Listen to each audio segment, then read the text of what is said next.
Волчица принесла к дому женщины странный сверток. Когда та открыла его, она закричала от ужаса.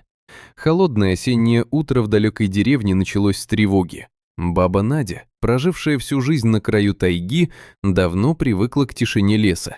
Говорили, что она понимает животных, иначе как объяснить, что лисы, олени и даже волки нередко подходили к ее дому, не проявляя страха. Но в тот день тишину нарушил тяжелый глухой стук в дверь. Сердце старухи сжалось. Гости из тайги редко стучат.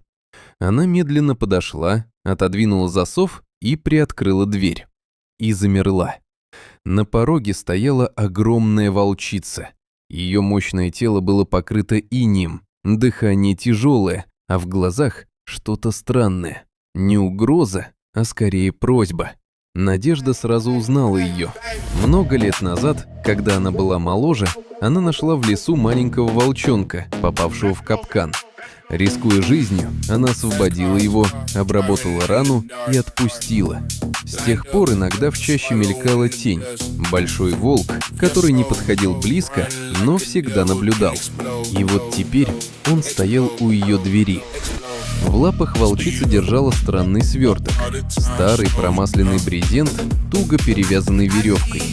Она сделала шаг вперед, осторожно положила его у ног женщины и тихо выдохнула, почти по-человечески. Ни рычания, ни угрозы, только этот странный взгляд. Затем она медленно отступила и исчезла в тумане между деревьями. Надежда еще несколько секунд стояла неподвижно, не в силах пошевелиться. Потом опустилась на колени и осторожно подтянула сверток к себе. Он был тяжелый и холодный. Руки дрожали, когда она начала разворачивать ткань. Слой за слоем грязь, сырость и вдруг кожа. Старый кожаный портфель. Женщина замерла. Сердце пропустило удар. Она узнала его сразу. Этот портфель принадлежал ее мужу Ивану. 20 лет назад он ушел в тайгу и не вернулся. Его искали неделями, прочесывали лес, звали, надеялись, но не нашли ни следа. Со временем люди смирились, все кроме нее. Она осторожно открыла портфель. Внутри все удивительно хорошо сохранилось, словно он все это время лежал в сухом укрытии. Там были документы, старые письма и маленький деревянный медвежонок, аккуратно завернутый в тряпицу. Игрушка.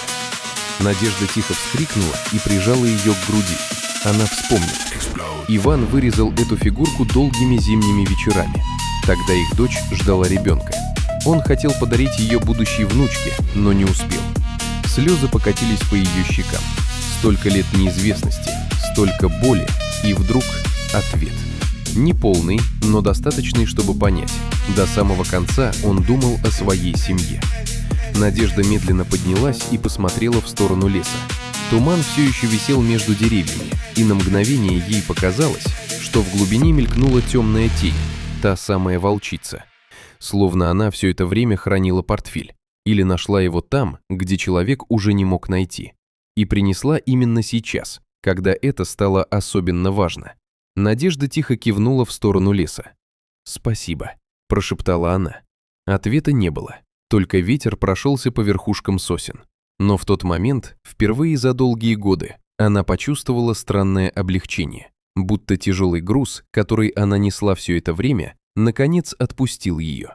Иногда лес не только забирает, иногда он возвращает и помнит добро.